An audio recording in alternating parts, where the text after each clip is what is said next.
আমরা কি বলব? আমরা তাদের বিপক্ষেই হন আর প্রদীপ হন, যেই হন, রাজনৈতিকভাবে আমরা লড়াই করব। ব্যক্তি আমাদের কাছে সেখানে কোনো ইস্যু না। আমাদের কাছে ইস্যু হলো নীতি এবং শাসক দলের বিগত 10 বছরের, এই ত্রিপুরা যে 6 বছরের তাদের যে জনবিরোধী কার্যকলাপ, এ থেকে ত্রিপুরাকে এবং দেশকে উদ্ধার করা। সেখানে তারা ভেবেছেন একটা লোক, তিনি একটা কর্পোরেশনের মেয়র,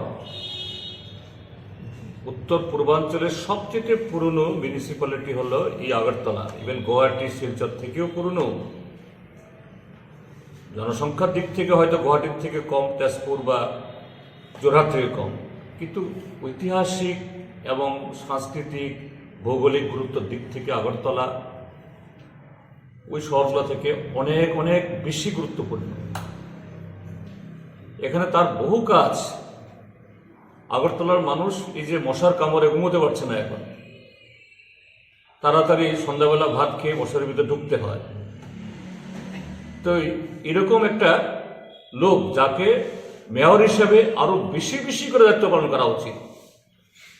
আমি নেতিবাচক দিকটা বললাম না, অর্থাৎ ব্যর্থ বললাম না, তাকে কাজ করানো উচিত। তাকে আর একটা দায়িত্ব দেওয়া দেখি বিজেপির মধ্যে উপযুক্ত লোক যে নেই, বা থাকলেও এর কদর নাই, এটাই প্রমাণ করে। নাহলে কেন মেয়রকেই আবার এমএলএ করতে হবে? এরপরে তো মুখ্যমন্ত্রীকে কদিন বাদে পঞ্চায়েতে প্রদান করতে হবে, ওই জন্য আর উপযুক্ত লোক নেই। এটাই বলবো।